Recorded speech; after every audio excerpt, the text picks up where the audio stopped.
much. I once again welcome you all to this session this week.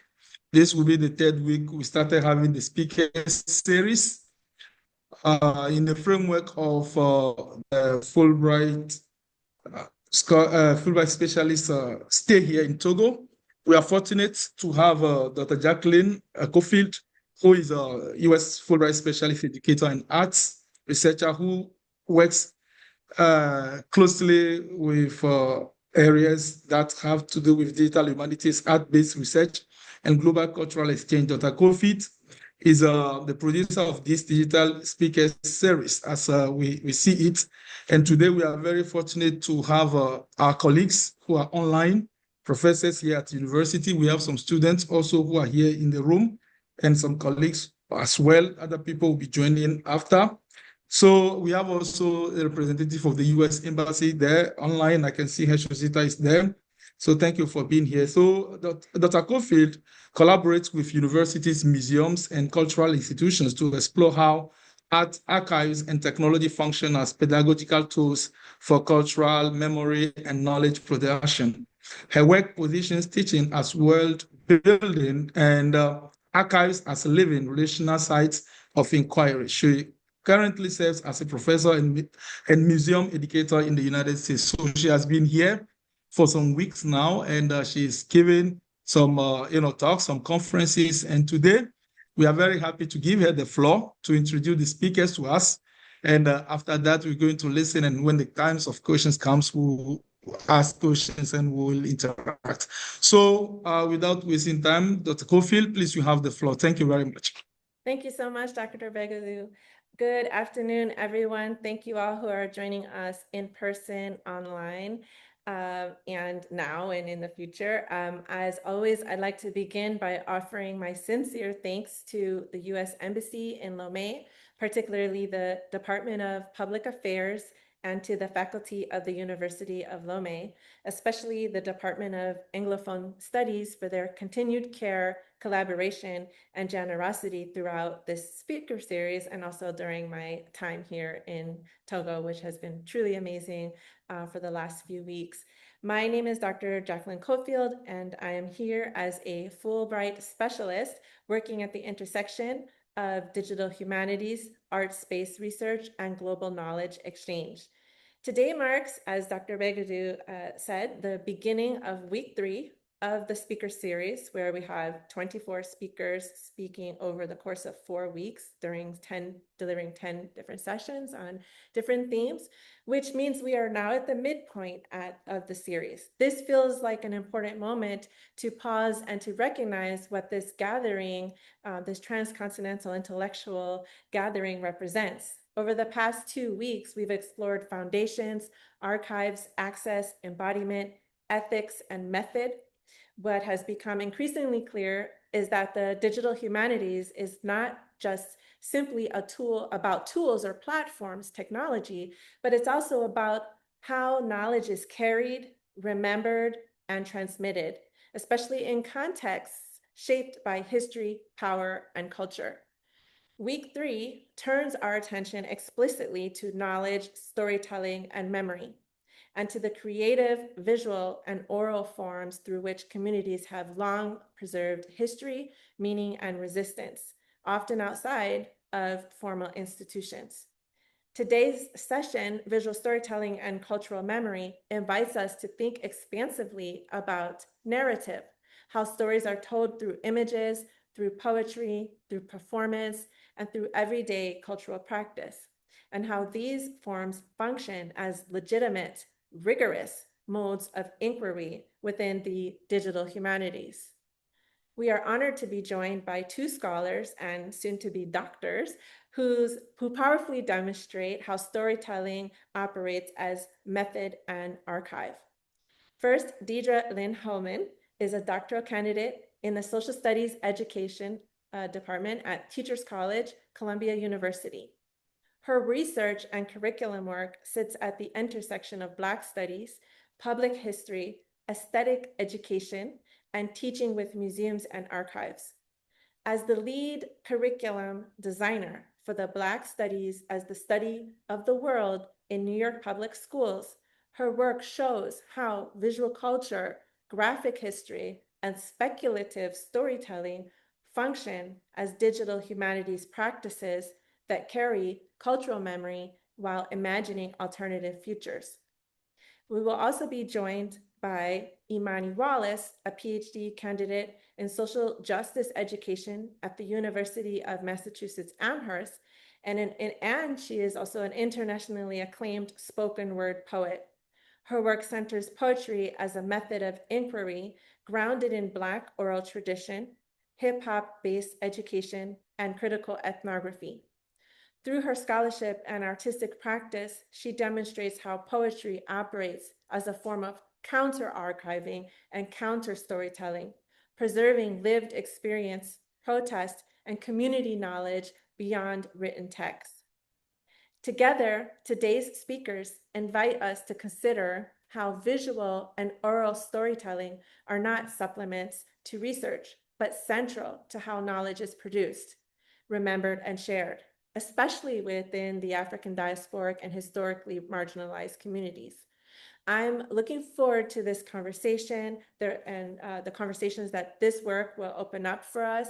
Thank you so much, our honored guests, for your time and preparation, for joining us here virtually at the University of Lomé in Togo, West Africa. Thank you so much. And Deirdre, I will give you the floor. Let me make sure you are able to share your screen. I'm going to make you a host as well. And oh, you are able. Okay, great. And then afterwards, hopefully our other guest, Imani Wallace, will have joined us, and we will be able to have her presentation as well. Thank you so much. Wonderful. Thank you, Dr. Cofield, for this amazing opportunity to speak with the students and faculty at the University of Lomé. I am so pleased to be here.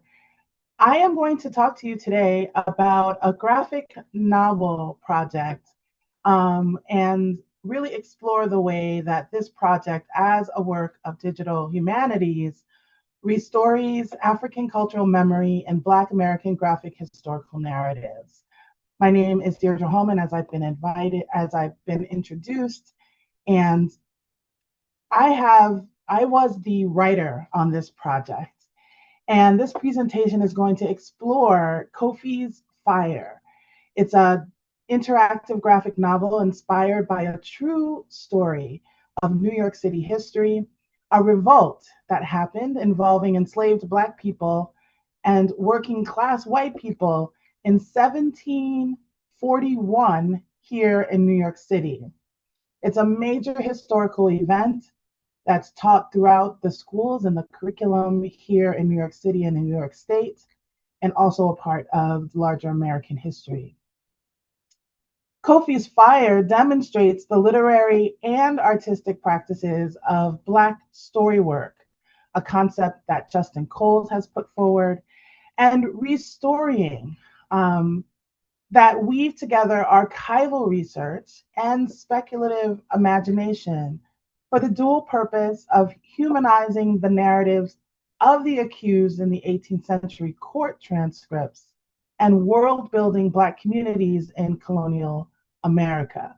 So beyond addressing the silences in the historical record, the graphic history format fostered the creator's ability to articulate and illustrate the presence and power of African culture, language, and memory throughout the story, which has been known to really facilitate students' aesthetic engagement, historical thinking skills, and understanding of an embodied interconnectedness that shapes the African diaspora. And so Kofi's Fire, here you can see a demonstration of what it looks like online. And I do hope that you're able to go online and visit it at kofisfire.com on your own time. But as I stated, this history project was funded in part by the National Endowment for the Humanities here in the States in partnership with the Historic Hudson Valley organization that is the keeper of many physical properties that stem from New York City's history's colonial past. The Historic Hudson Valley has the Phillipsburg Manor, which was the home of one of the wealthiest New Yorkers at the time, and his life story is intertwined in Kofi's Fire story, and his involvement and his status in New York is a big part of that story. And so they were seeking, as they make a point to seek, is to tell stories that come out of the communities of this property and of this history. And they're very dedicated to being sure that they're bringing forth stories of the enslaved people who lived and worked at Phillipsburg Manor as well. And Kofi is one of those people. Of course, I am a part of a larger team of creative people who collaborated to create this digital humanities project. Myself as the writer, along with a really talented illustrator, Valicia Gordon, and a number of web developers, user experience, and interface developers, creative directors, and technical staff all together used our insights and creativity as well as digital expertise to create this experience. The aim of the project is to, in fact, be a teaching tool for classrooms. And so we had the direct responsibility to make sure that we were not only telling this history, but making it very usable and relatable and exciting for students in the middle grades. So of ages 12 to 19. And so that their attention and curiosities would be captured. And we knew that the language of graphic literature and comics would help to do that visually.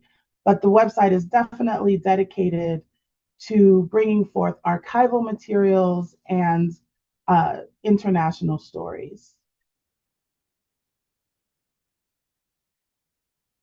This is another image of how it looks on screen.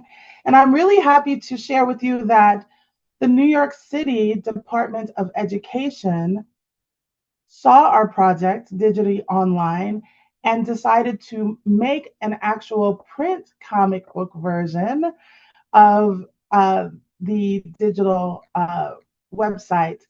And so now our Kofi's Fire story is an actual print paper comic book as part of the Civics for All comic group's Lukasa comic series that looks at the history of Africa and the African diaspora. So that's an added bonus because that comic book is printed and distributed to over 10,000 students in the New York City area. As I stated, what I really wanted to highlight is the Black story work and restoring that happened for me as a writer contributing to this story. And just briefly, Black story work has to do with the individual or collective stories that emerge from the lived experiences of Black people and communities that use Black knowledges as a tool to extend and author oneself beyond the conditions of anti-Blackness. And so when we're looking at the historical narrative, we're pulling into that story other stories of Black individuals and Black communities to enhance and expand the narrative, and in essence, re-story that history.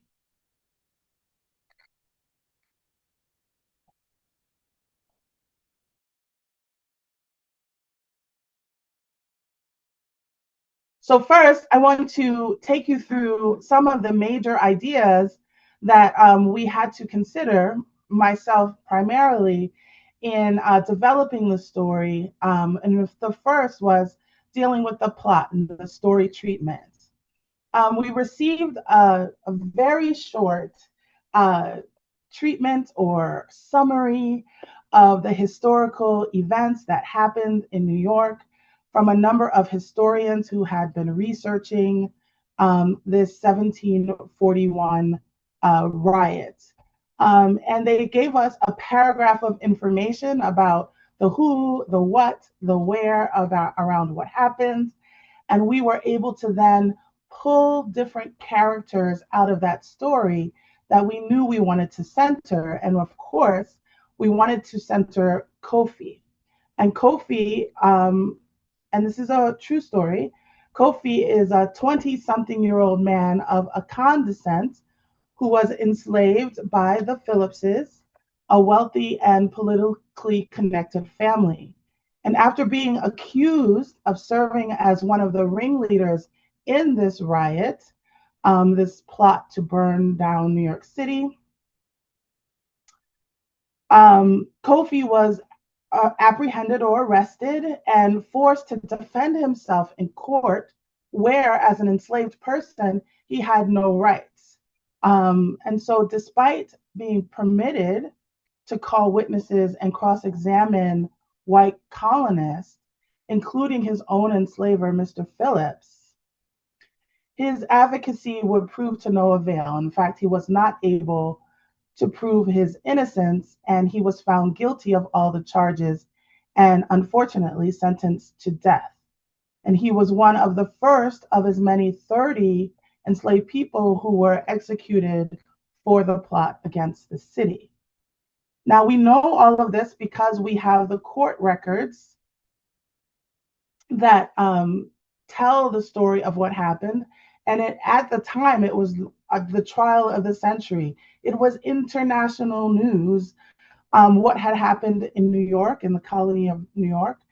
And there are a lot of newspaper records, as well as reports from magistrates and leaders who were telling the story around the world. And so that's how the facts of the story actually are at our disposal.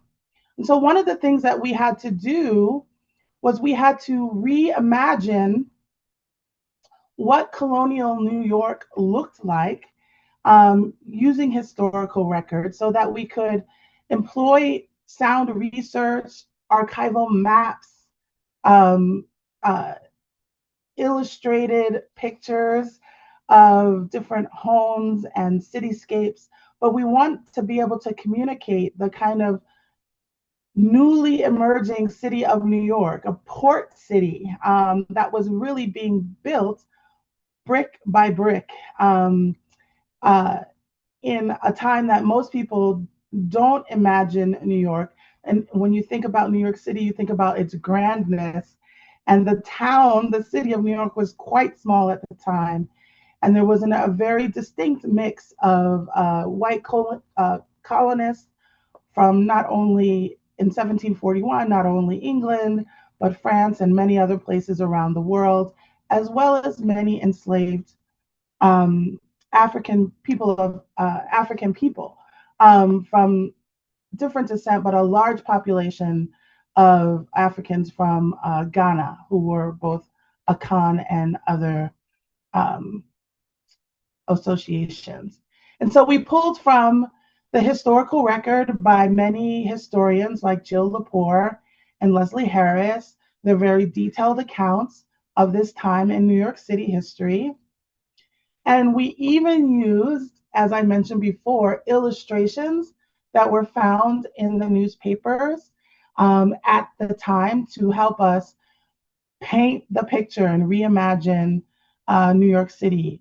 And you can see a parallel between this archival image of the fires of 1741 and our digital humanities projects, our Kofi's fire image. And you see what a great job our illustrators and scene designers did in bringing that history to life. And you can imagine that this kind of tableau and history-telling device is much more stimulating to 21st century students than the prior, but still the same story is being told, just reimagined. In essence, Kofi's Fire is a courtroom drama. And Americans and people worldwide are very familiar with courtroom dramas and how they play out, how the judge orders witnesses to take the stand and plead their case, and there's a back and forth between lawyers and witnesses. And so all of this, we had our primary archival document was in fact the transcript from the court proceedings. And when we looked through the transcript, we were able to lift certain dialogues and certain scenes and certain witness appearances to put into this graphic history. This is a photo of the front of the court proceedings and actual drawing of such proceedings that appeared again in a newspaper. Unfortunately, however, many of Kofi as an enslaved person, of his testimony and his voice is missing from the historical record. And so it says that he speaks, but there is not a transcription of the words that he said, which was a big challenge to us in recrafting the story. So we had to rely on other court documents and other examples of testimonies and defenses that African people or enslaved Africans had made in court record. But essentially, we made an argument for Kofi pleading his innocence because it is not proven beyond a shadow of a doubt that he was the conspirator or that he had in fact set fire anywhere. He was just accused of doing so by being in the scene at the time.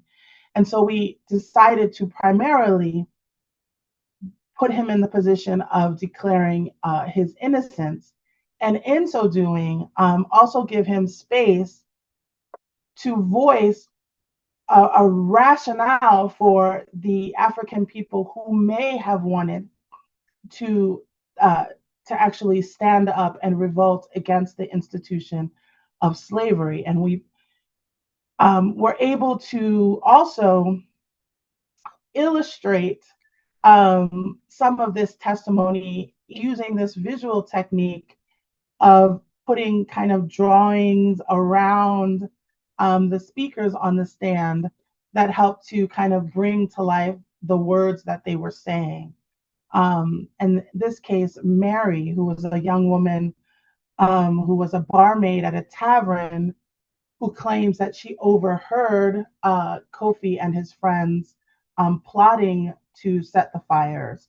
And we later learned that she actually was paid to give that testimony in court. She was an indentured servant, and she was promised liberty if she would testify against Kofi and his friends. As I said, Kofi had the opportunity per the record to call his own enslaver to the stand to give a character endorsement because his relationship with his enslaver was pretty unique.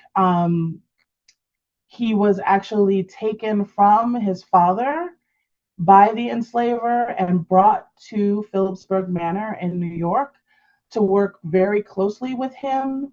One of the reasons why Kofi dresses the way he does is because he would do his Mr. Phillips's business. He would carry his papers throughout the city. He would be on the docks managing some of his business. And so he was very close to him, and he thought that his enslaver could, somehow testify in a way that would allow him to be seen in his full character. But he did not, in fact, defend Kofi. He said that he couldn't say whether he did it or not. And so his testimony ultimately did not help Kofi's trial. And it's a very dramatic court proceeding with all of the ups and downs and revelations that really cause one to wonder on each side of the story whether these gentlemen were innocent or not. And we were able to illustrate that and keep, a very dry courtroom scene lively and visually enriching. But the piece that I really want to emphasize that we were able to do in this graphic history was that we were able to expand the narrative beyond the courtroom. Because of the format of graphic novels, we were able to take a moment and say, okay, this is what happens in court, but who are these people and what is their life like? How can we surround the actual event of the revolt and the court trial with a little more information about what it was like for them in New York City? And so we were able to give story to the Black community in New York in the colonial era. And it was very important for me as an educator and scholar that we take a moment to just give pause and presence and peace to these people, these Africans in New York who have a community, who had relationships, children, friendship, love, and to layer in their humanity, their everydayness, even despite their conditions of being enslaved. And so the story opens with this beautiful tableau of, a moment of peace in the early morning before everyone went to work and took on their various roles, but just to give a moment of humanity, of human beauty, peace, joy, love, connection, and community before we get into this tumultuous series of events. We took inspiration from other monuments that memorialize and remember the African presence in New York, one of them being the African Burial Ground National Monument in Lower Manhattan, where a big part of creating interpretive spaces around the burial ground was about actually giving body, faces, story, community to the Africans of that time. And this one picture is a scene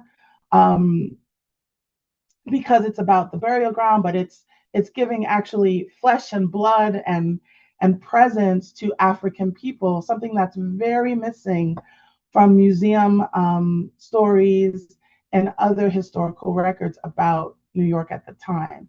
And so we wanted to do that. We also took inspiration from children's literature and illustrations. That this first one, Minty, is about Harriet Tubman's youth. And we wanted to bring a sense of place, about, the land and the people and the animals and everyone together. This is inspired by the Harriet Tubman story. And so this tableau becomes very significant for storytelling and building a world around Kofi and his community. We were also able to expand the narrative by using Black voices from the time. There are many documented voices, Harriet Tubman again being one of them, whose words appear in newspapers, in posters. There are autobiographies like the autobiography of Olada Equiano and many others whose voices that appeared in newspapers and in books helped us to find words and phrases that we could use for our characters, given that they were missing from the court transcripts. And so in the spirit of drawing from true lived experience and giving voice to our characters, we were able to do that for Kofi and his friends and their community. And we also were very clear about they're not just going to sit and talk about, the terrible acts of this revolt, that we wanted them to also give voice to their relationships, their families, their wives, and their children, and their aspirations, and to joke with one another so that we wouldn't be seeing them as only one-dimensional people, but to see that their conversations had many dimensions.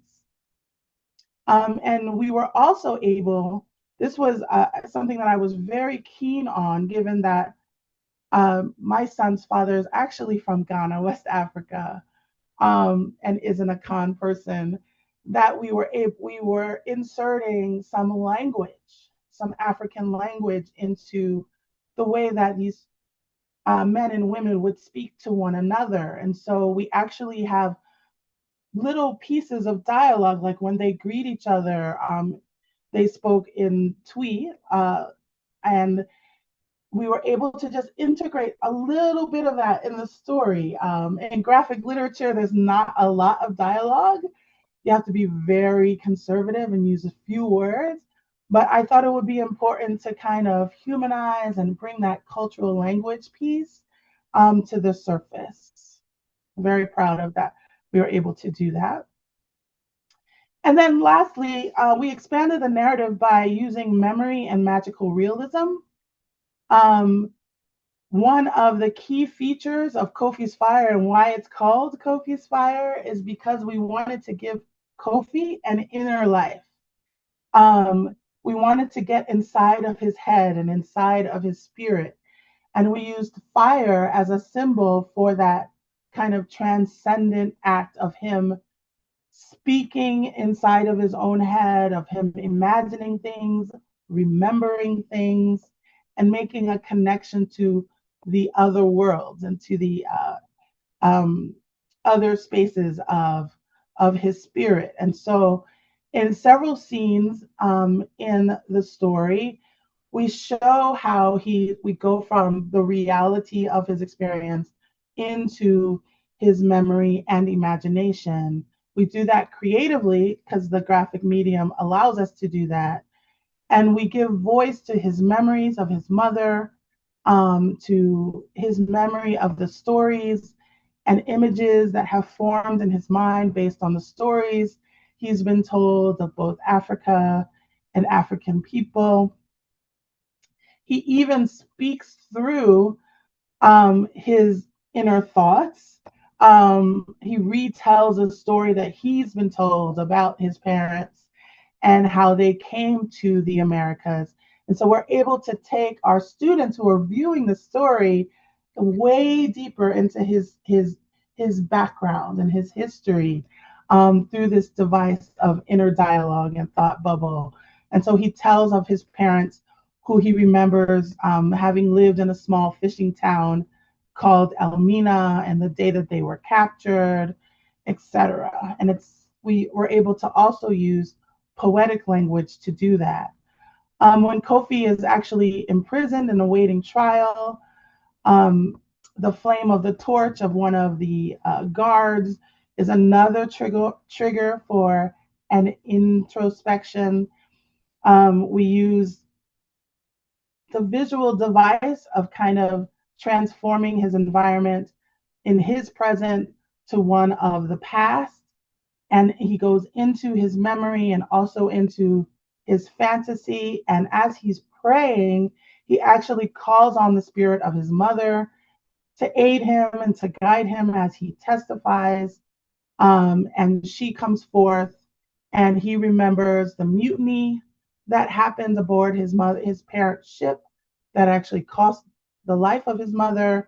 And he gets words of encouragement from her and guidance from her through this magical realism, imagining and record. So we're able to use these devices to not only tell their history, but to give image and voice to his connection to the spirit world. And in the end, we know how the story ends. We know that Kofi is found guilty and is executed, and we have to be very sensitive about the emotional impact of that end of the story. But again, the graphic medium allowed us to build images and story in a way that really enriched and expanded the narrative beyond just the brutal facts that are in the court record. We show him surrounded by his community, consoling him after the verdict. We do have historical imagery, again, from newspapers about different kinds of executions. And even when we went about trying to say, okay, what is this scene going to look like? We drew inspiration from a very famous movie here in America. It's called Glory, starring Denzel Washington. I'm not sure if you all are familiar, but there's a very famous scene in it where Denzel Washington is very resilient against um, the the lashings that he's receiving as punishment, and he doesn't break his resolve and his strength, but there's this very dramatic moment when a single tear uh, is released from his eye, and we know that this man is suffering immensely, but he is holding with all of his strength onto his composure and his dignity, even in this worst of circumstance. And we wanted to bring that same sensitivity, that same power to Kofi and his friend Kwaku um, in the scene of their execution, for it to be an emotional moment and also a moment of strength, to include his community members in that scene, because we know that the community would have been there to support them, but to also give them a chance to speak, to give them voice, to have them speaking to each other in these final moments so that we could involve ourselves in their very human plight at this time. And Kofi speaks about how, or Kwaku, his friend, speaks about how he prays that his wife, Barbara, and his son find a way to escape the bondage of slavery. Um, Even after he passes, and Kofi expresses that he wishes that when he dies, he could return to his own land, which is a direct quote from another African man in another piece of literature that we found from a book by Ben Hughes. So he says, "When I die, I shall return to my own land." And instead of showing the brutal execution by fire, we actually use the moment to give Kofi a moment of transcendence. And so we illustrate his death and showing his spirit rise into the spirit world, where he's reunited with the Sankofa bird, who actually is a symbol of his mother's presence and their reunion in the spiritual plane. And just one step forward out of that really beautiful moment where we've spent so much time in the long story humanizing and giving a voice to Kofi as a human being, as a soul, as a spirit. We know that in the African tradition that's carried here, the griot or the jali these are the people in the community whose responsibility it is to kind of keep those stories alive. And so the little boy that was, you might have remember Akir at the beginning of the story, Akir becomes the griot or the jali, who over the course of his life keeps Kofi's story alive in his community.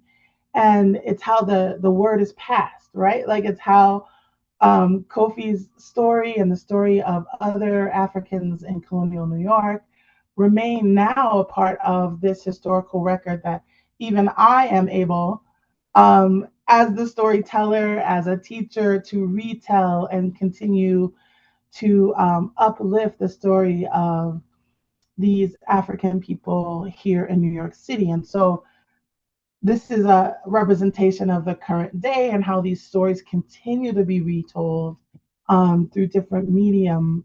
And this digital humanities project being one such medium that is really helps us to articulate and imagine the worlds of African people in colonial New York.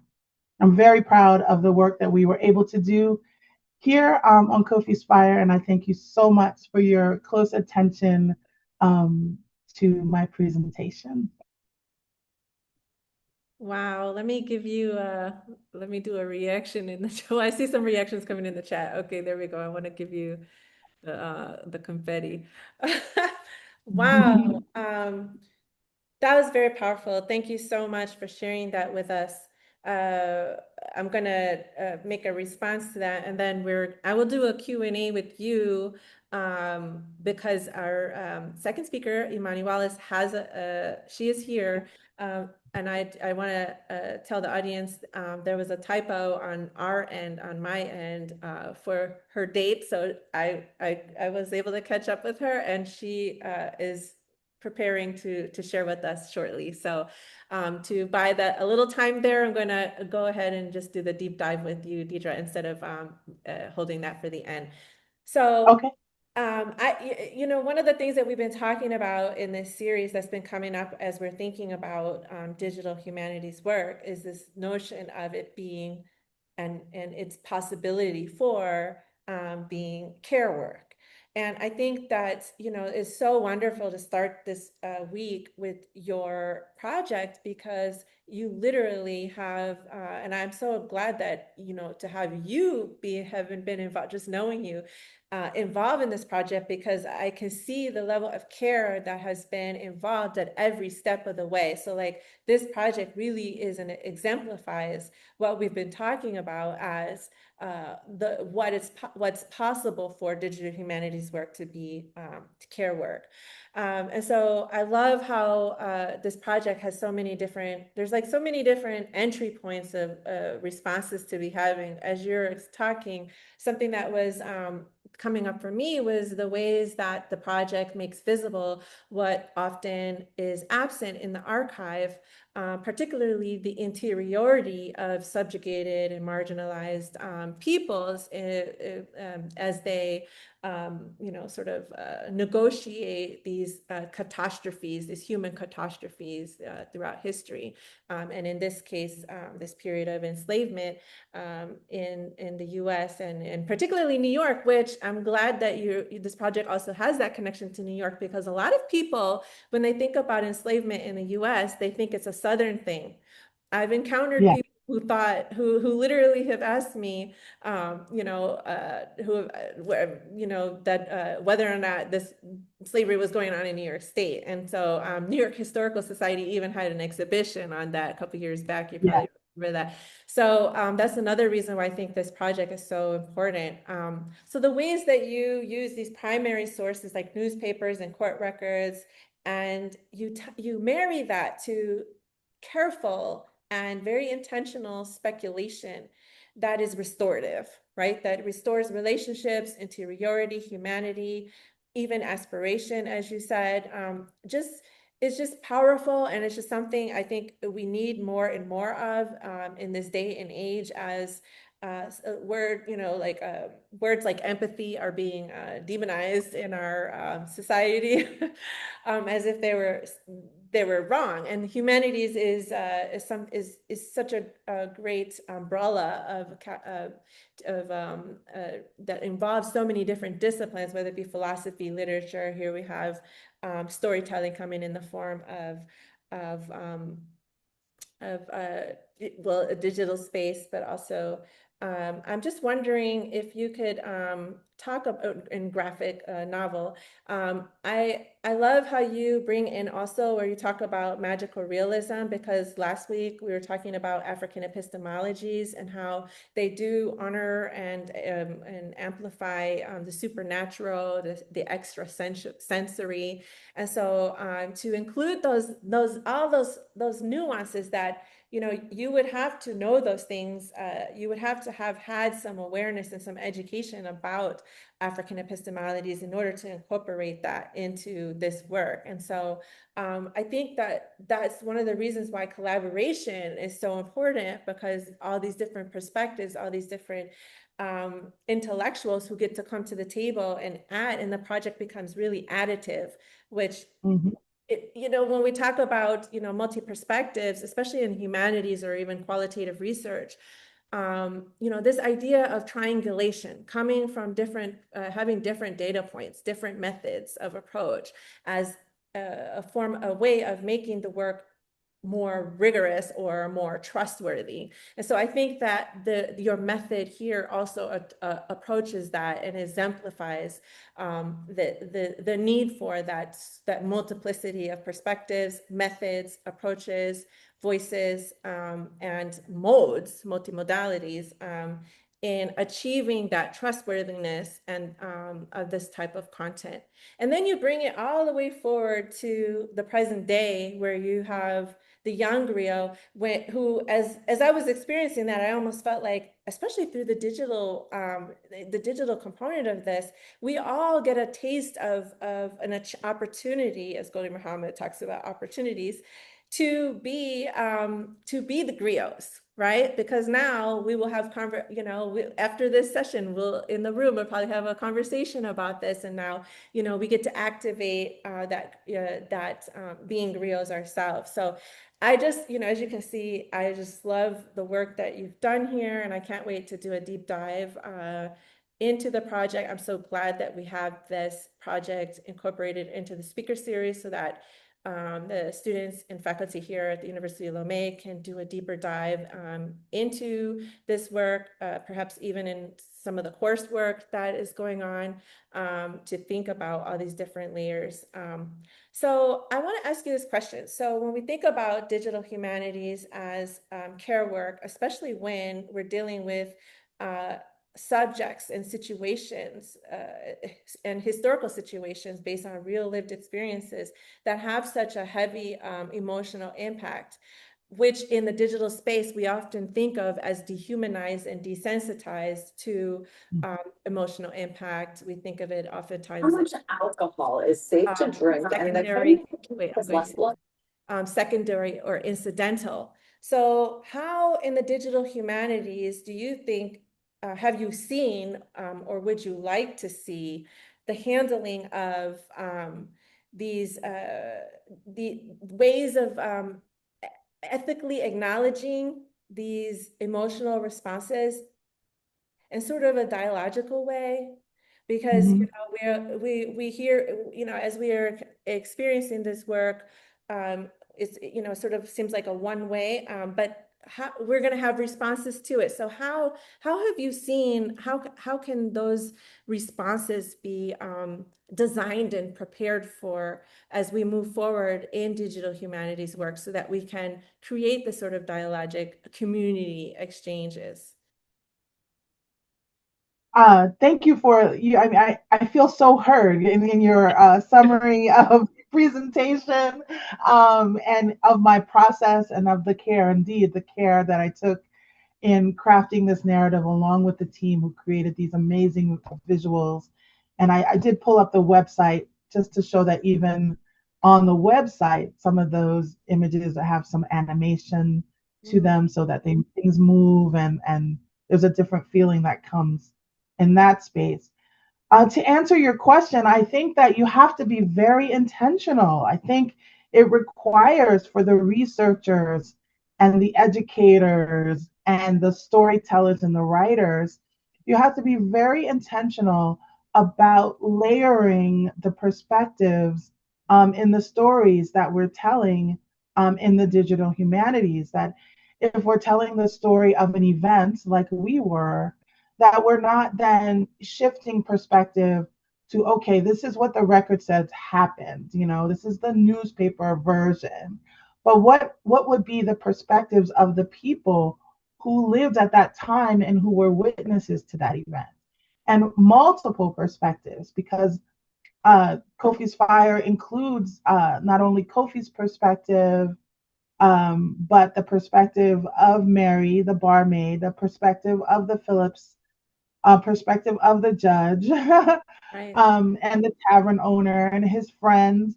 And so that you really create a chorus or a community around the event, so that people who are studying or experiencing your digital humanities project have an opportunity to kind of enter into, as we were saying, a layered text and layered perspectives, and so that they can really get a more accurate truth through the multiplicity of truths and perspectives.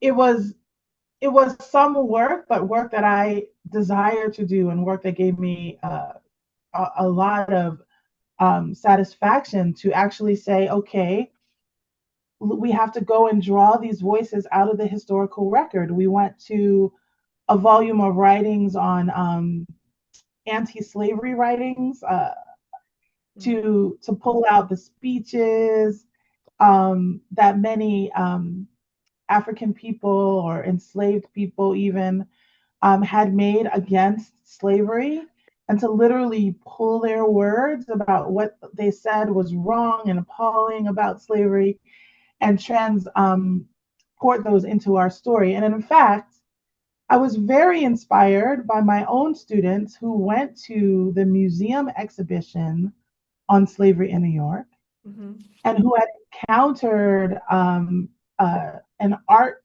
display that was supposed to be of African people, but it was a wire sculpture. Nothing was wrong in essence with the wire sculpture. But when my students, and I think you guys can imagine it, it kind of just was all of these shaped lines to create this figure of an African man and of an African woman. And my students came back from that exhibit and said, you know, it's as if they're saying we didn't have faces and we didn't have bodies. And I challenged them to actually ask the curator at a talk about the question.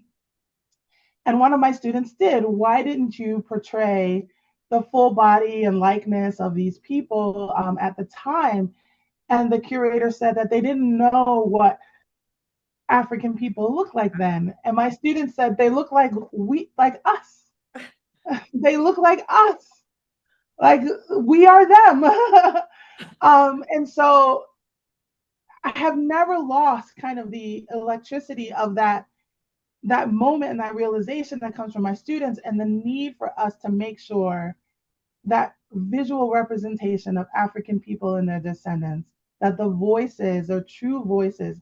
And then when I say voice, it's not their audio, it's the thoughts. Right. It's their thoughts and their words and their sentiments and their emotions and their love and their anger and their frustration and their joy, all manifest in the stories that we tell. And so I took great intention about making sure that those pieces were woven in to this story that we got to tell. Wonderful, wonderful. I love that, how this became an activation for the students to sort of break this hierarchy between curator and museum goer, and sort of reverse the roles, where the students were then teaching the curator or opening the curator's eyes to possibilities. So it becomes this sort of cyclical learning opportunity, and that's beautiful. So but because of this project expanding Kofi's story beyond the court record, it opens up this space for us to consider and understand how social justice was pursued and denied within the colonial legal systems, but also it sort of makes a bridge for us to think about how that's rolling out today, how justice is being pursued and denied. So we sort of get this opportunity to think about comparing. And last week we talked about the risks that educators often have to face when they decide to take on particular topics that, especially in topics or methods, especially in spaces, learning spaces that have sort of this normative, and we question the concept of normative. I think you were there, yeah. So these quote unquote normative, but that's I'm saying that loosely, or traditional, approaches to what's being learned, or very constrained, even as we have right now going on in the U.S.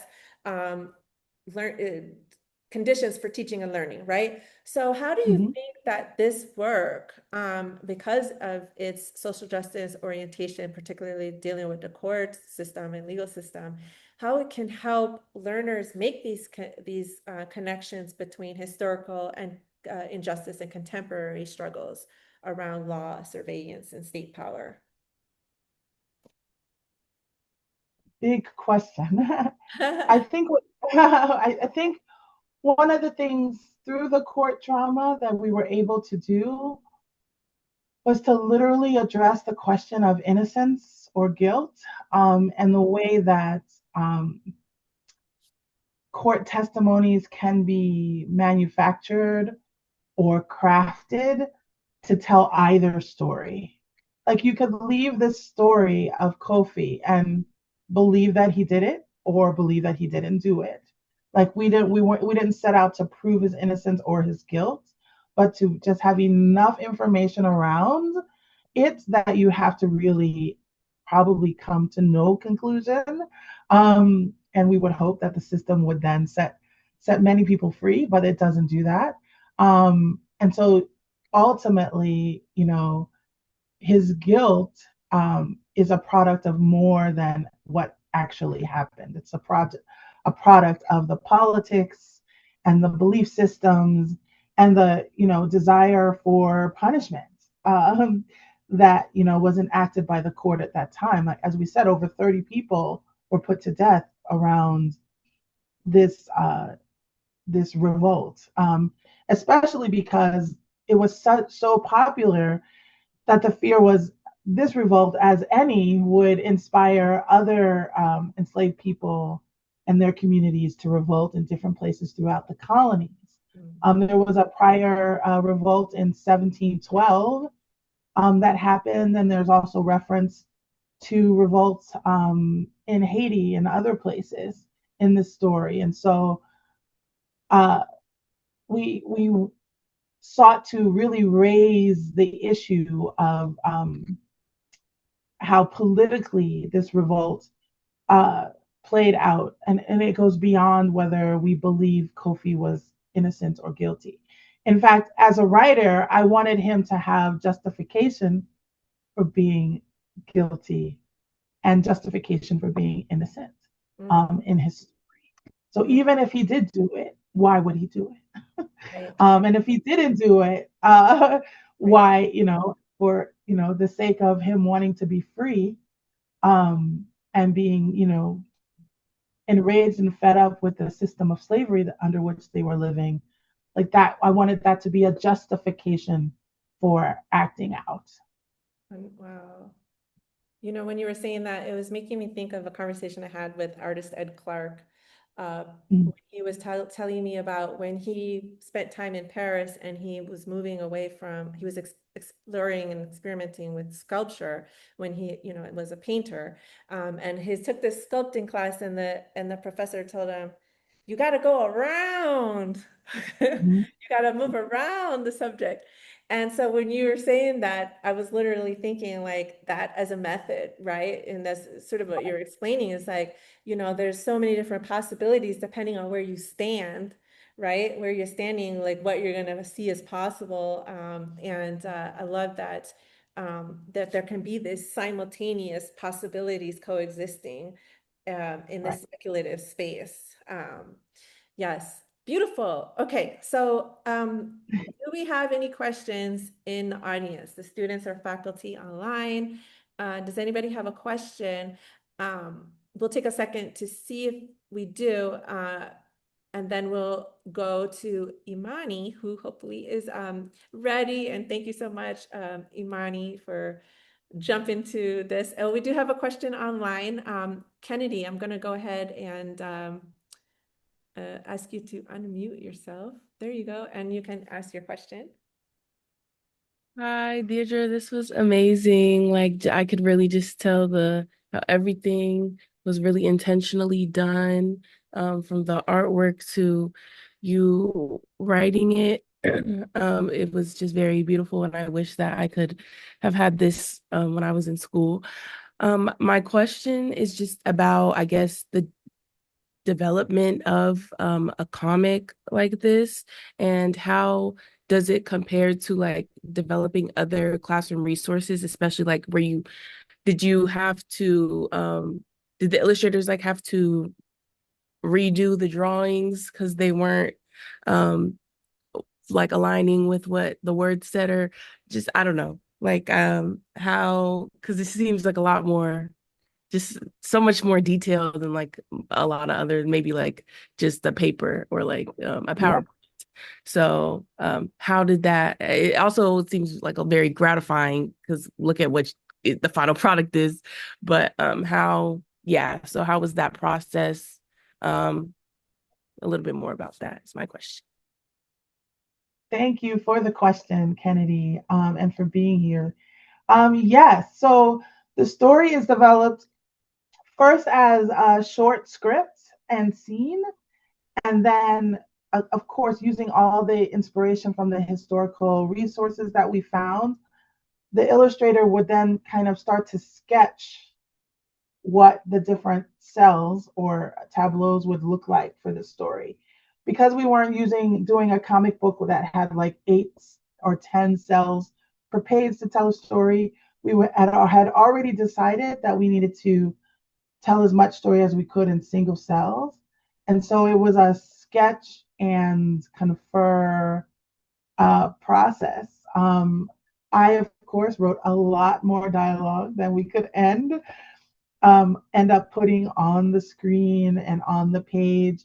And so there was this constant, like, we got to tell the full story and to sketch from our imaginations.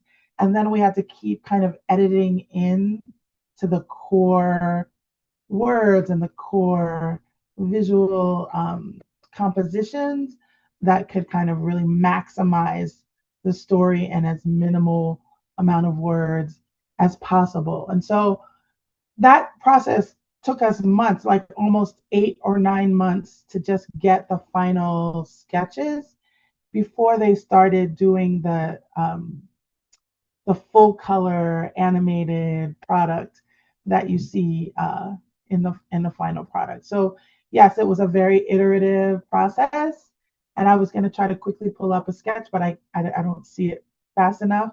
But I can show you at another time. But I love that process because that was where we got to be creative and free, and then the editing process starts to hurt because you're taking things out that you would love to see. But ultimately, when it's done, and it's, even though it's pared down, it almost has a full life that you can really appreciate, again, the layers that still exist in the story. Thank you. You're welcome. Thank you so much for your question, Kennedy. And do we have any other question in the room for the students who are in the conference room or faculty? Looks like maybe I see a thumb pointing at someone. Thank you, Jacqueline. I think there's one question in the room, but before the person speaks, I also want to say how much I am impressed by the work that you have done. And Kofi is a name on the coast, in Togo, in Ghana, in Benin. So knowing that there is a story like that, I've never heard of Kofi's story. I know, as Jacqueline said,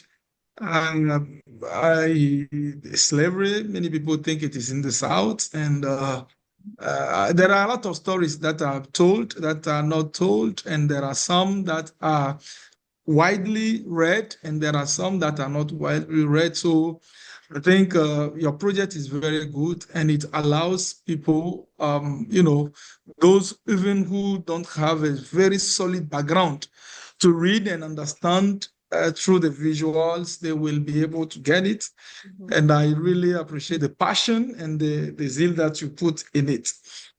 Now, I'm just wondering if you are now satisfied, because you said the question was not to see if Kofi was guilty or innocent. Now, after you are a writer, you have written. What did they sense? You would have loved Kofi to be innocent or to be guilty of the action. I know that. I know the answer, but I just want to know if you are satisfied with the end product, or you have loved to, because he was he died and he was condemned.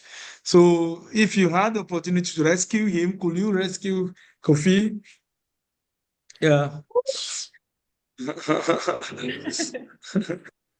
I think I would want to rescue Kofi, yes, because I think if he was guilty of anything, it was for setting a fire. It wasn't for murder. It wasn't for slavery. It wasn't for violence or abuse. It would be for setting a fire. And Americans and the colonial property is more valuable than human life to them. And so it doesn't equal, burnt down barn does not equal death of a human. So I would rescue Kofi even if he had set fire. Yes. I mean, maybe that. Yes. Merci. We vote for Kofi. Merci. Now I turn back the floor to the room. I don't know if somebody has anything. You want to say something? You want to say a question, or is it okay? Okay, so they said they are very happy. Or you want to say something? At least say something before we move to the. Okay, there is an online question. Amarin, who wants to say something? She's online.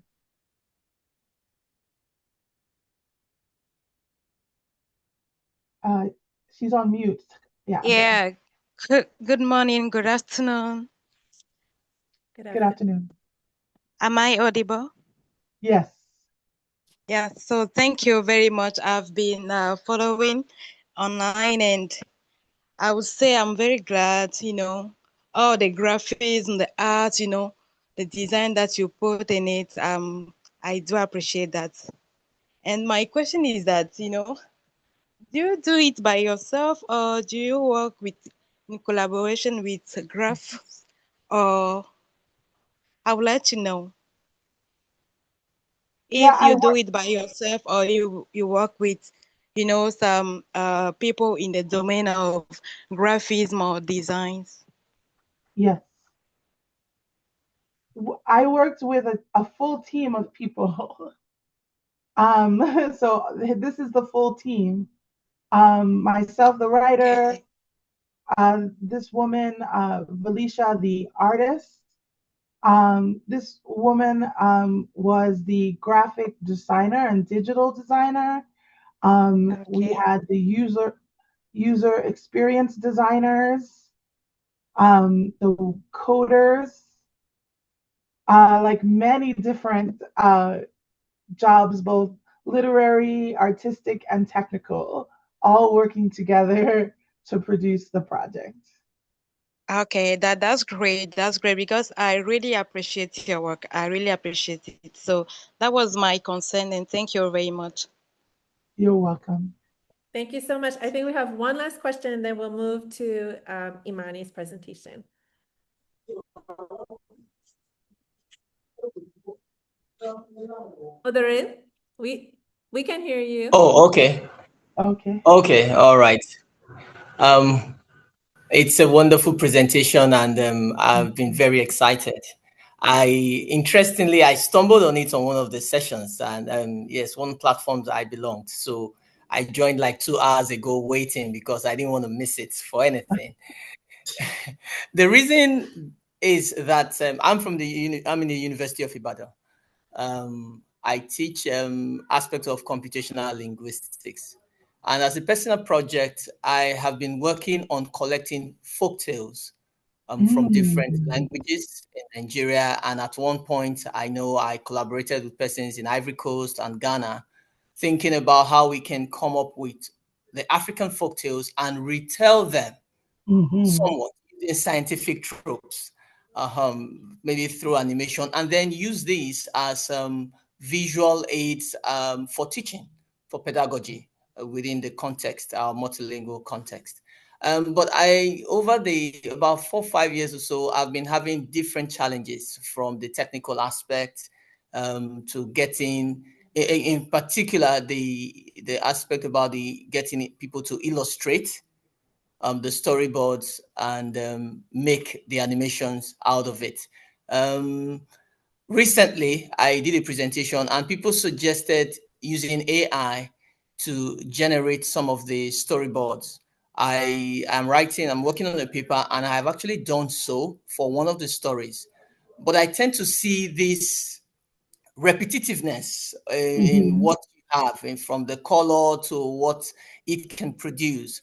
So with this kind of this kind of work you have done, I'm thinking, was there a point where AI was used as an intervention, or it was just storyboard from the beginning and we got all of these things that we saw? Thank you. Thank you for that question, and I wish you the best of luck. I love the project that you're working on, the idea of using folk tales, animating them for teaching. No, we did not use AI. In fact, the decision was to use human intelligence and creativity distinctively, which is why the grant was sought to be able to do that. There are so many challenges with AI. When it comes to its consistency and its ability to render, even if you created a character, what would that character look like in this scene versus, in the daytime versus the nighttime versus, when they were young and when they're older. It takes an incredible amount of programming and work to get AI to do that consistent work of doing the graphic storytelling over an extended period.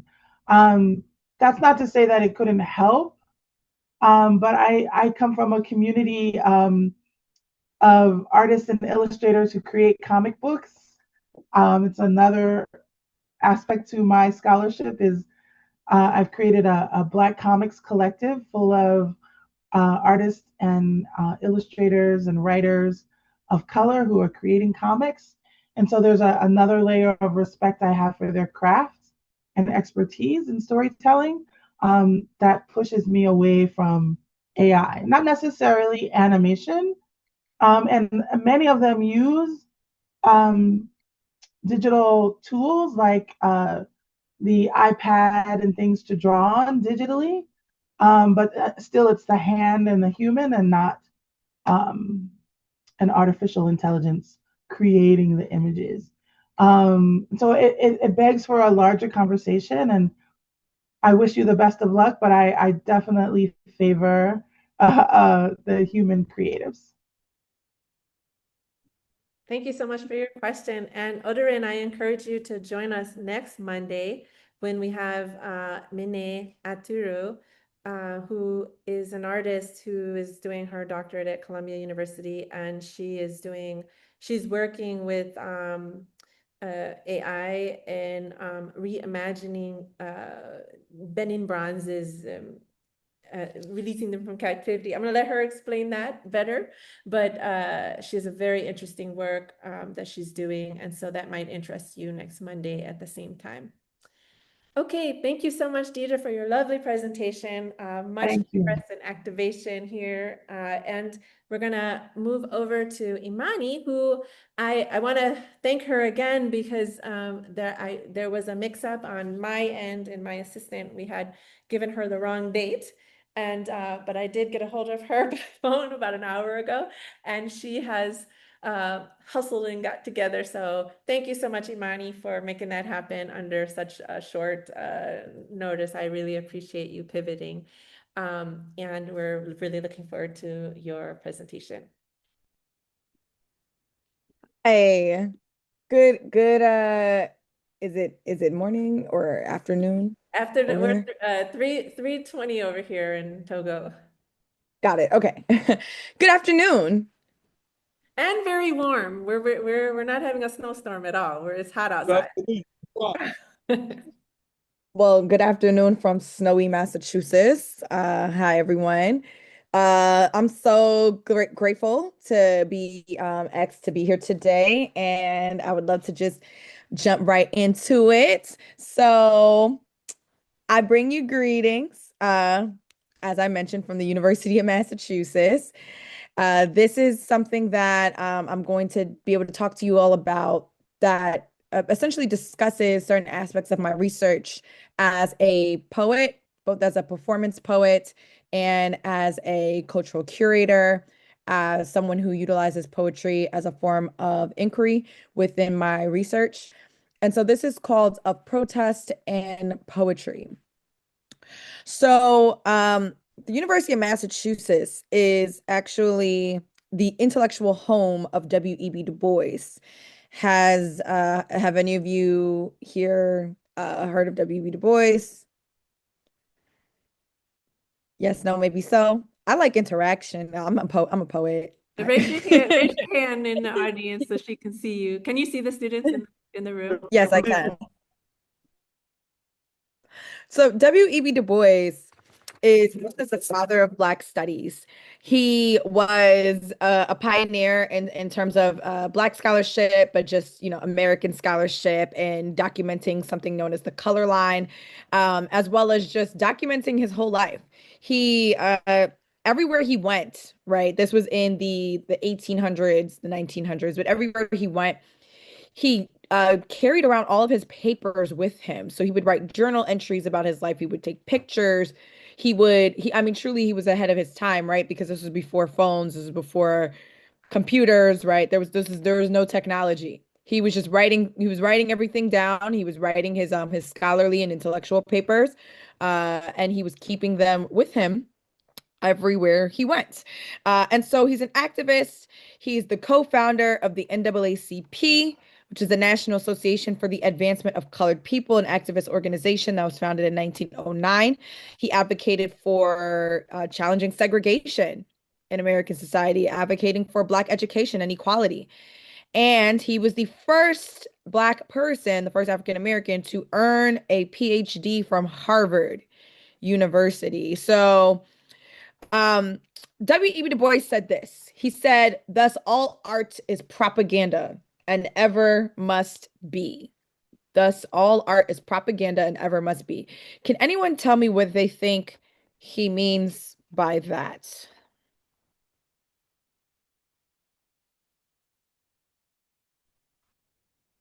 Yes. Who wants to speak? Oh, est-ce qu'il y a un mot qu'on ne connaît pas là-bas? Propaganda et puis must be. Répondez là. Yes, Jeremy.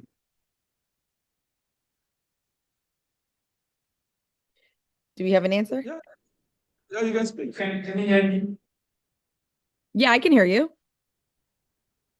Yeah, I think the W.E.B. Du Bois is questioning the fact that some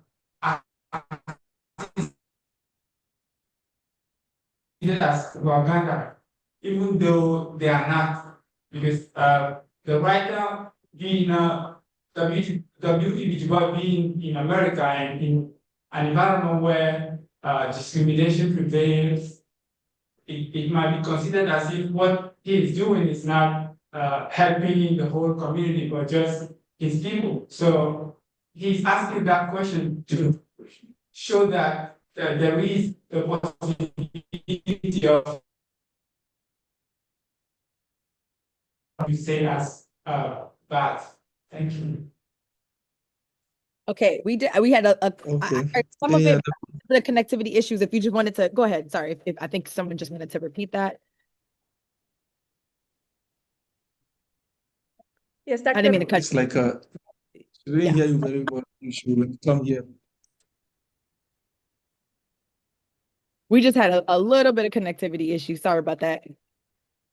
Jérémy, si tu veux venir dans ma bureau, tu peux venir ici aussi. Yes, can you hear me? Yeah, I hear you now. Okay, so I was saying that from my perspective, that all art is propaganda and ever must be. He's saying it to mean that some works, for example, done by African Americans, can be considered will be useless, and it shouldn't be this way because even though they are in an environment where discrimination prevails, what they do is can also be considered, instead of just saying that, see, they are Black people and what they do is not. So even produced by Black people has a sense. Thank you. Thank you. Okay, awesome. So thank you for that. I appreciate that. So yeah, so there's different things that are kind of like looped into this message, right? So one thing about the university that I'm currently at, the University of Massachusetts, it's actually considered the intellectual home of W.E.B. Du Bois, right? Someone who's considered the father of Black studies. So W.E.B. Du Bois, I mentioned, he carried his papers everywhere, right? And so when he eventually passed away in Ghana at the age of 93, he was essentially not exiled, but he was essentially targeted by the American government because they said he was a communist due to his belief systems as far as just challenging challenging a lot of the segregation and the oppression that was happening at that time. Still happening, but yes. And so he passed away in Ghana, and he passed away in 1963, and so one thing that happened after he passed away is that his papers were actually scattered into 3 different places. So one-third of his papers were sold to Fisk University, which is an HBCU in the South. And that's where he went for undergrad. The other third of his papers was buried in Ghana, not buried, I'm sorry, are kept in Ghana at the W.E.B. Du Bois Center in Ghana with him, or with where he was buried at. And then 1/3 was sold to the University of Massachusetts, right? And that is because we are the largest university that is near the home of his birth, because he was born in Great Barrington, Massachusetts, which is about an hour up the road from here. So thus all art is propaganda and ever must be. W.E.B. Du Bois himself was a poet. He did write some poetry. And he argued for the fact that Black artists in particular, had a moral and political responsibility to use their work as a tool for racial advancement and social justice. And so not only art is never this thing that we just do frivolously. It's never just this thing that we do for fun. It is something that we have an obligation to do in order to raise awareness, in order to make change, in order to fight for the advancement of society, right? And so around the time when he passed away, this was 1963. To be exact, he passed away on August 27th, 1963. The day after August 27th, 1963 was August 28th, 1963. But August 28th, 1963 was a very significant day in Black history for many reasons, and I won't go into all of them, but one in particular was because that was the day of the March on Washington, which is over a 250,000 person attended march where Dr. Martin Luther King Jr. gave his iconic speech known as "I Have a Dream." So this was known as the Revolutionary 60s, right? In the Revolutionary 60s, in addition to the civil rights movement that was happening at that time, right? The cultural and artistic arm of the civil rights movement was the Black arts movement. Has anyone heard of the Black arts movement? Yes. Okay, awesome. So the Black arts movement was the cultural and artistic arm of the civil rights movement. And so as the people were fighting on the ground for, the protests and things of that nature that were taking place with the civil rights movement, the Black arts movement were what the people were saying, right? It was like, hey, we're going to write these poems and do these plays and create this artwork and just really use our artistic voice to also speak out against the injustices that are happening at this time. So Sobukwe Shakur is a Pan-Africanist writer and organizer who was present during the Black arts movement. And so he said this. He said, "Nothing is done without a why. Even when artists are not conscious of why they're doing something, there's politics. You may not be conscious of them, but those politics are there.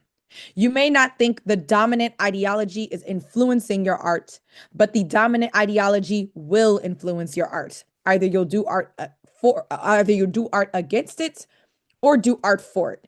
And I think that this essentially, like this, in addition to what W.E. Du Bois said all the way back in the 1800s, is essentially kind of tying together this idea of art for art's sake is not a thing, right? Not when it comes to Black art. All Black art is political, right? And so when we create and when we make artistic creations, right, it is because there are things that are influencing our voice. There are life events and experiences that are influencing what it is that we are creating and putting out into the world. And artists are the griots of our time, the people that are documenting what is happening in the world at this time. And it's done in a way where it brings people's minds together and inspires them through these artistic creations. And so I myself, as a writer, a poet, a PhD candidate in social justice education, who is looking at the intersections of arts and activism, I am thinking about all these things and carrying all these voices with me as I move through my work and my research. And ultimately, right, research is me search, right? It is this way in which I am essentially archiving what has happened in my life and what I believe within myself, and what experiences I've gathered throughout the society that I live in, and how I am now utilizing that in order to create informed ways of thinking about the world around me, and how that can make an impact to the people who I am able to inspire and touch with my work. And so I'm a spoken word poet. As I mentioned, I'm a teaching artist known as Lyrical Faith. I'm an event curator, the founder of a conference known as the Black Artistic Freedom Conference. It's a Black Arts and Activism Conference, otherwise known as the Black AF Conference. I am a workshop facilitator, and I'm also the coach of the first ever slam team, poetry slam team at the University of Massachusetts. And when I coach my students, it's a comprehensive learning experience that allows for me to be an English teacher, essentially, a theater teacher, essentially, all these things that are kind of wrapped up into what performance poetry is, right? And so when I coach my students, I tell them things like, show them, don't tell them, right? It is their truth. It is their authenticity, and it is their life experiences that drive the poem. It's important to find the story behind the story, right? And so I do these things through these programs and these experiences that I create for them that essentially are known as out-of-school literacies. That's how I define them in my and that's how I refer to them in my research, right? These out-of-school literacies, which are defined as oral, written, or visual literary practices used in community settings that are not taught as a part of the school literacy curriculum. So we're not in an English class, right? We're not in a theater class. We are in the poetry club that's happening outside of class, right? On campus in an empty room, and we're making magic happen by really digging deep into ourselves and writing these words and editing and trying to bring these stories to life on stages, and bringing them to life in poetry competitions and all of those things, right? And so I specifically focus on community open mics, workshops, performance showcases, and conferences and poetry slams, right? And so that is what I spend majority of my time doing, creating these experiences to help these young people dig into themselves and think about how they are telling their stories and how they are speaking out about the world around them. And oftentimes out of school literacies, they're not regarded in the same way as in class literacies, but they are more, I guess, organic ways of young people to see and speak about things that they might not have, like the confidence, or might feel like external pressures of speaking on them in an organized classroom setting, if that makes sense, right? Because you're out of class, you feel as though like you have a little bit more comfort, a little bit more freedom to kind of say what you want, to kind of use the language that you want, and not kind of conform to what you know, like what supervision eyes, authoritative eyes might want you to conform to. So I do this through a method known as hip-hop based education. Hip-hop based education is what I kind of describe my work falling under the umbrella under. It is a critical student-centered approach that incorporates hip-hop culture, history, and music into teaching, learning, and storytelling. Spoken word poetry is a critical literacy of hip-hop based education. And I know y'all know what hip-hop culture is. I'm from the Bronx, New York. That's where hip-hop was founded. I'm actually from the block that hip hop was founded on back in 1973. But essentially, there are 5 pillars of hip hop. That is knowledge. It is emceeing, DJing, breakdancing, graffiti, and the 5th element, which some people will argue is the most important element, which is known as knowledge of self. And so, spoken word poetry falls into 2 categories. Is a combination of 2 of these pillars, which is emceeing and knowledge of self. And so, within hip hop education, and in thinking about hip hop education, another aspect of my work that I use theoretically is critical race theory, right? And then let me see if I can. We're gonna definitely skip past that. Critical race theory, right, is a set of understandings, is a set of theories and understandings that acknowledge racism, is woven into public policies and societal institutions, not just individual interactions. And so because my work focuses on Black youth poets and Black youth literacies and how they're utilizing their Black stories and their experiences as Black people, right? I think about how critical race theory is an important aspect of them telling their stories, right? Because nothing that you write is not influenced by, nothing's not influenced through the lens, your identity. The lens that you view the world through, your identity, is influential to how you write about the world around you. Yes, that's what I'm saying. So them being Black students and Black youth and navigating our society and all of the things that are happening in this world, it is directly influenced by the fact that they are seeing the world through the eyes of them being Black youth, right? And so if I can go this way, I'm gonna tell you that a tenet of critical race theory, because there are several tenets, but I'll just focus on one. A tenet of critical race theory is counter storytelling. And counter storytelling emphasizes the importance of hearing the voices and stories of traditionally marginalized people. It declares that those who experience racism are best to understand it. This tenet is also known as the experiential knowledge of people of color. And critical race theory scholars believe in utilizing personal narratives and stories as a valid form of evidence to document inequality or discrimination. That means that just them telling their stories alone is a valid form of evidence to showcase the realities that their stories, people who experience their life experiences, exist, right? They are literally writing themselves into history by being able to share. I had an encounter with the police. I experienced racism at my predominantly white institution. I am somebody who, as a woman, as a queer person, as a youth, like my voice is something that has been silenced or overlooked, or I've been treated a certain way. There are people that try to make it seem like these stories do not exist, that these are not valid experiences that people have, right? And that is this rewriting of history that is taking place. And by these young poets and these authors and these young creatives that are writing these words, they are literally rewriting, or they're writing themselves into the history, right? So that they can actually show that these stories and experiences do exist. And so counter storytelling is very powerful in that way.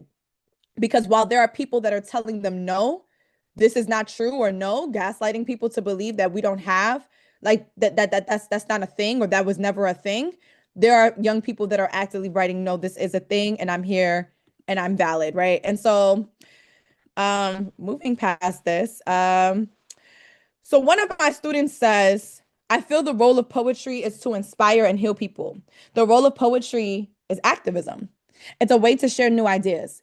I could simply tell people my ideas, but when I write a poem about it, I'm presenting it in a form that makes them listen. You can do research and write 10 pages about racism, but not everyone will have access to your 10-page essay. Even if a person genuinely took the time to read your written piece, page poetry is a little different from spoken word. With spoken word, you're performing it. When you perform it, there's something about your voice and mannerisms that makes people feel it. You can convey the exact same information in a 10-page paper, but with poems, it sticks more. People listen more. Poetry is a powerful medium that does things that no other medium can do. And so with that, right, I look at poetry, and specifically performance poetry, as a form of protest, right? Because all a protest is a public expression of objection, disapproval, or defiance toward an idea or action calling for its reform. And if so, these young people can get on stage, and particularly in a poetry slam, in some sort of, stage performance, some sort of public performance, right?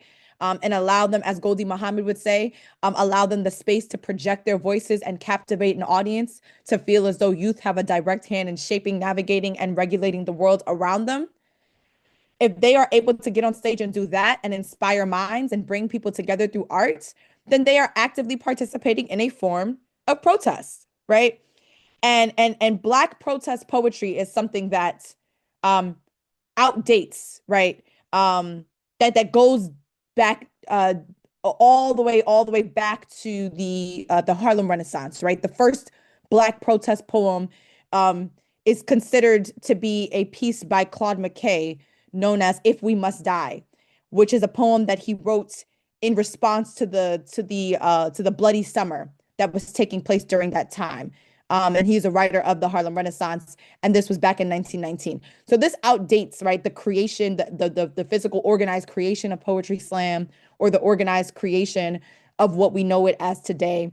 But Black protest poetry has been a thing that has been woven throughout the generations, right? Excuse me.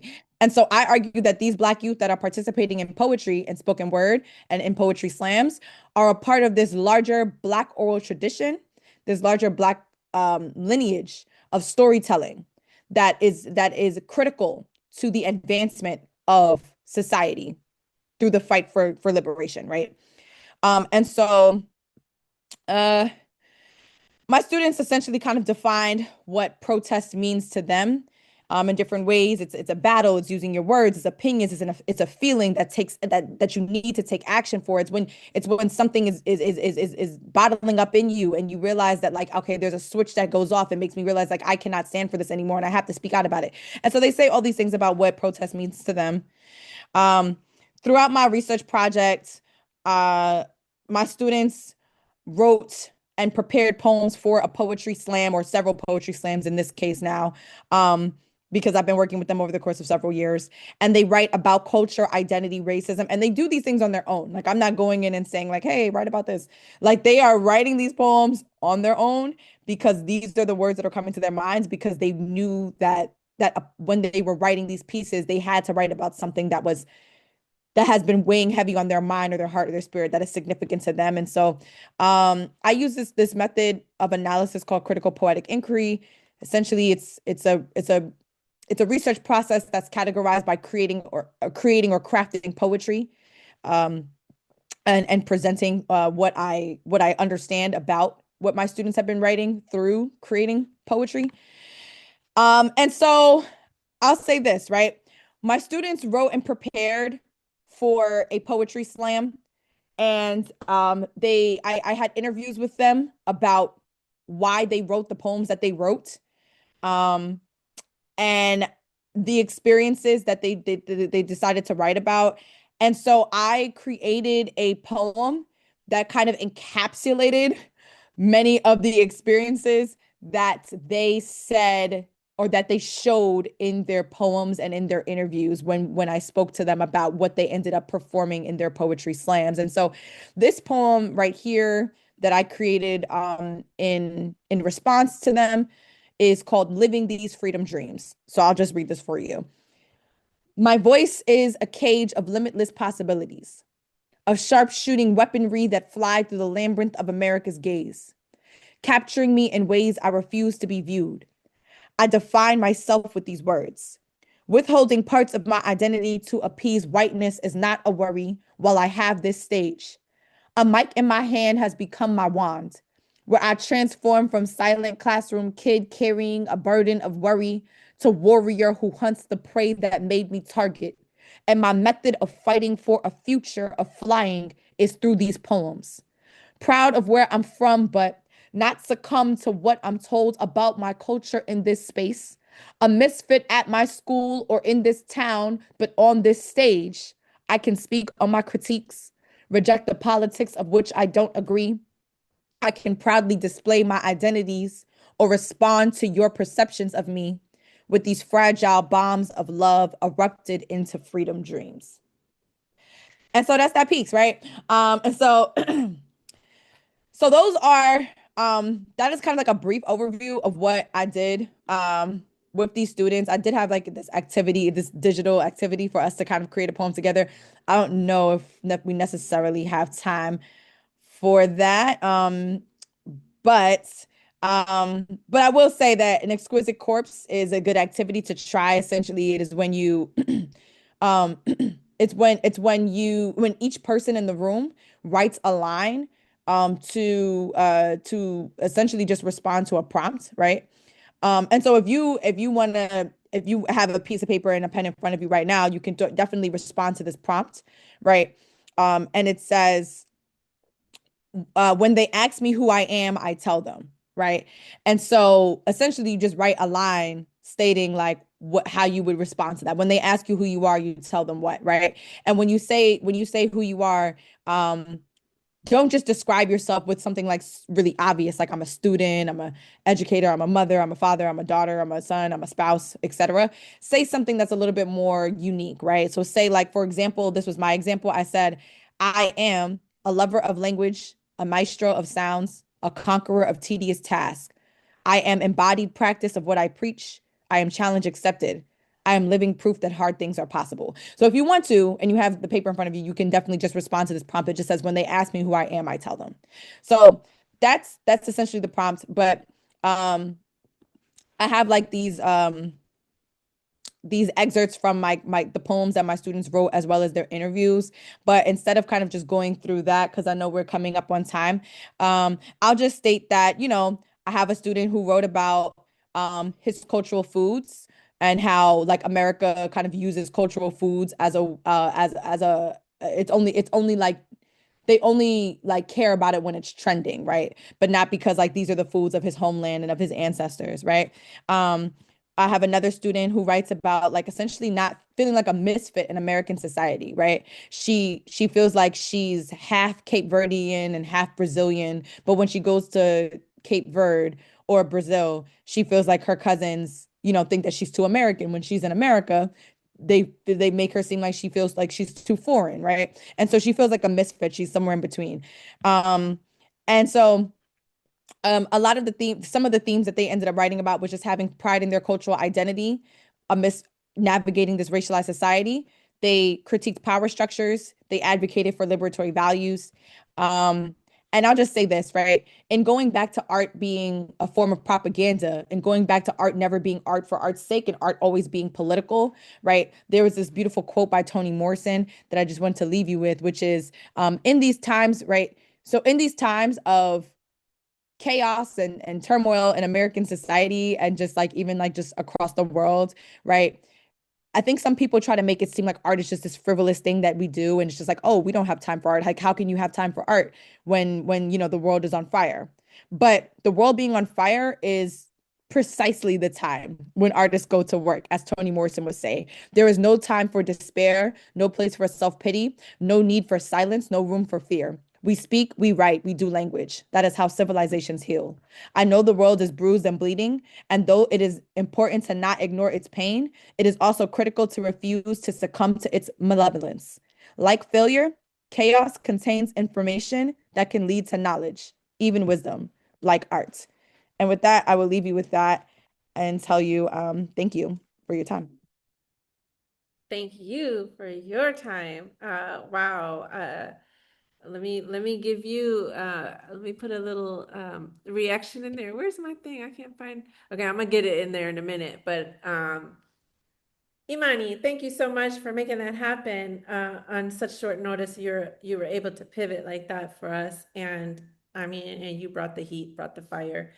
As usual, you guys, I have had the honor to see Imani in person, performing on multiple occasions, and she's just a powerful force. I encourage you all to look her up online and check out content online there. So, but I just want to remark on what stood out so powerfully in your presentation, particularly in this series of conversations that we have been having. I love that you frame poetry as not simply as we might often consider it in the humanities as an illustration or expression, but as inquiry, as a methodological approach to research, right? That is rooted and rigorous.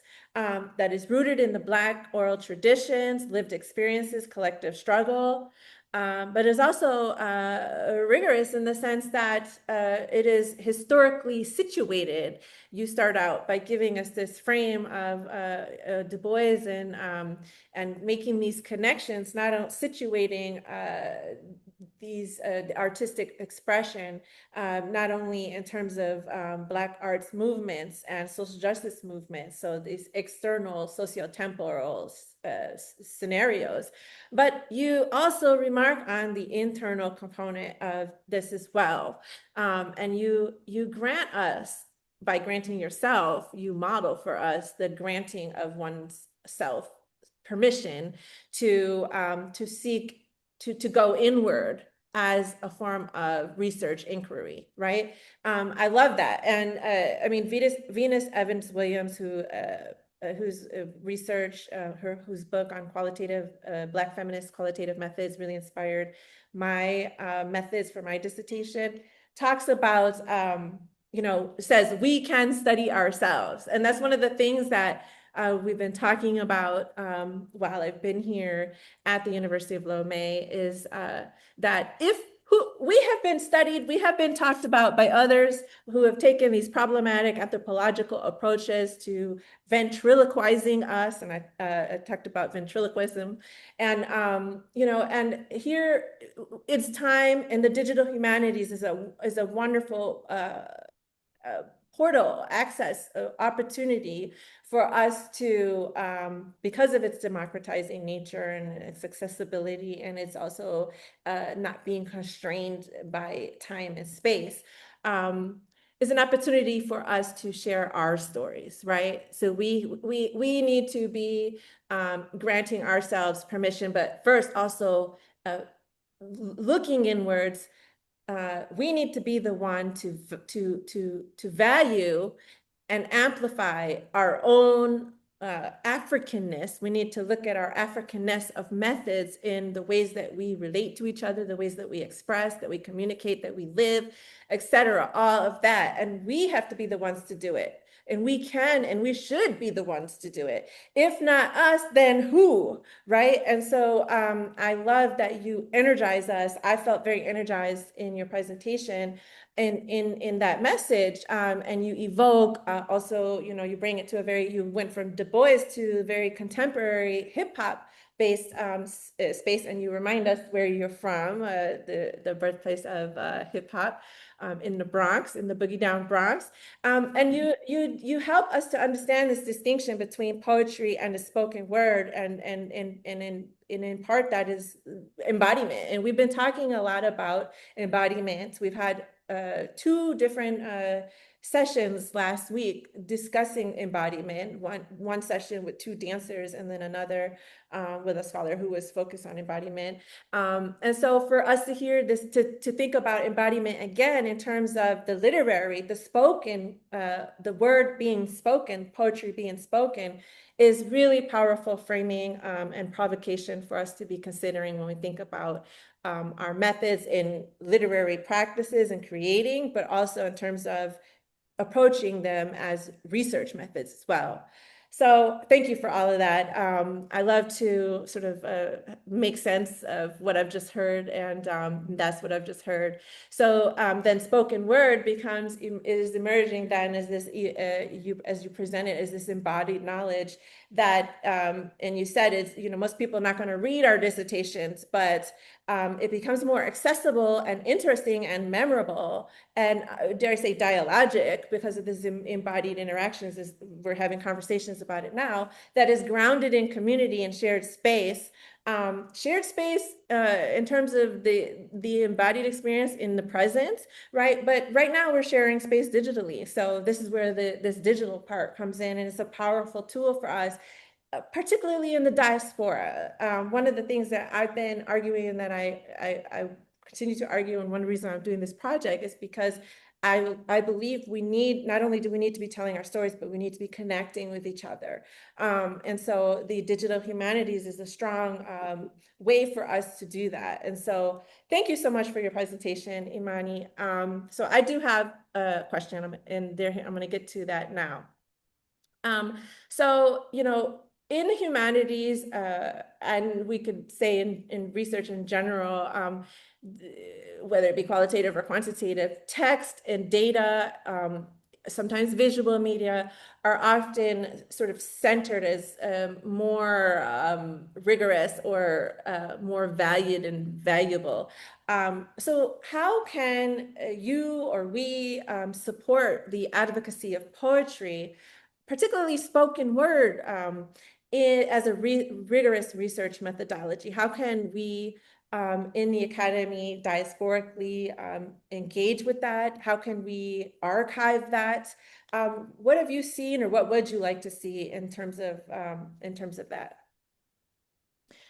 Yeah, thank you so much for that question, and thank you for your commentary as well. I would definitely say that as essentially an arts-based researcher, I think arts-based research in general is kind of like this way of resisting the academy, right? There's so much resistance that you kind of receive in the arts-based research world, I guess, just because there is a lot of like, this is not the westernized traditional way of understanding and making meaning and making sense of words. But I will say that like these ways in which I try to bridge the gap between what the community is experiencing and what I am understanding in the academy are the ways in which, right, we make our research accessible. And so just like this validity of making research accessible and understanding that there should be more of a focus or a shift to focusing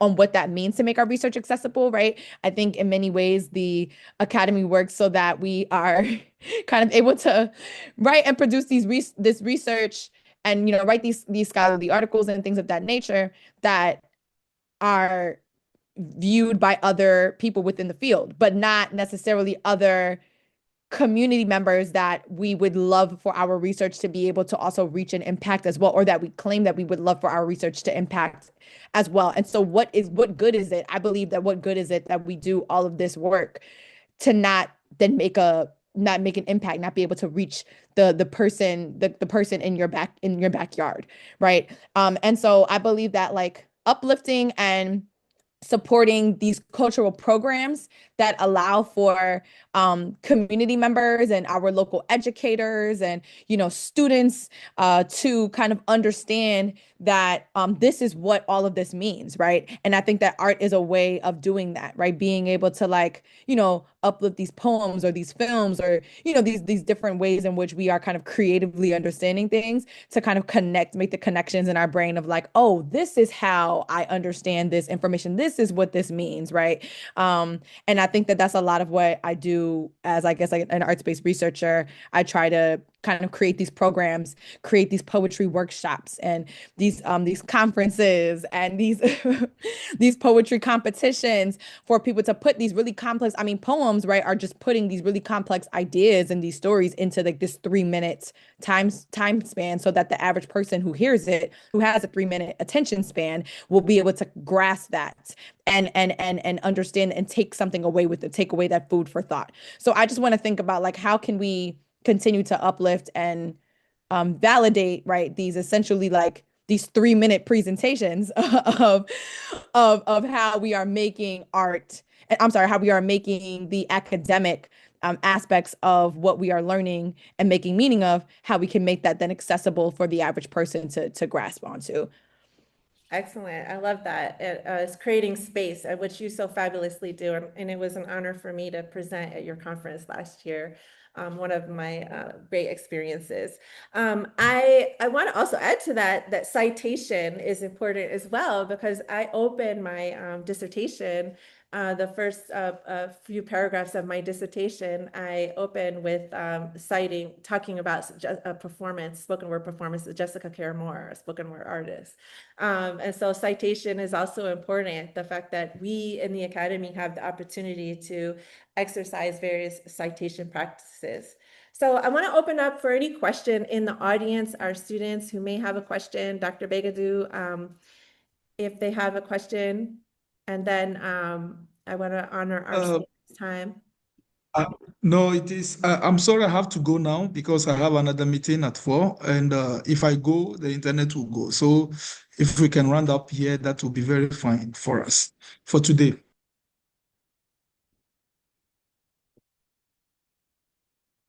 You're muted.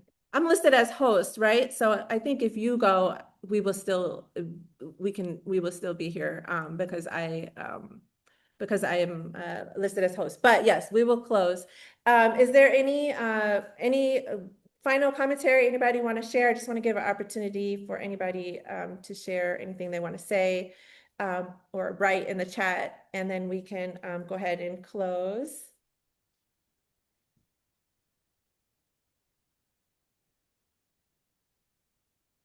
Okay, so I want to thank our speakers today. You've opened up so much for us to think about. We will be having ongoing conversations about thinking about what we've heard today. And I just want to, honor that we've really explored the expansive capabilities and possibilities that are available to us to exercise in terms of the ways that methods that we approach not only research, but creative expression and the dissemination of our creative expression in the digital humanities. So thank you to our 2 illustrious speakers for your presentations today. Thank you everyone online and in person for joining us, and we will be in touch soon. Thank you. We have another presentation tomorrow with New York Public Library at the same time. Thank you.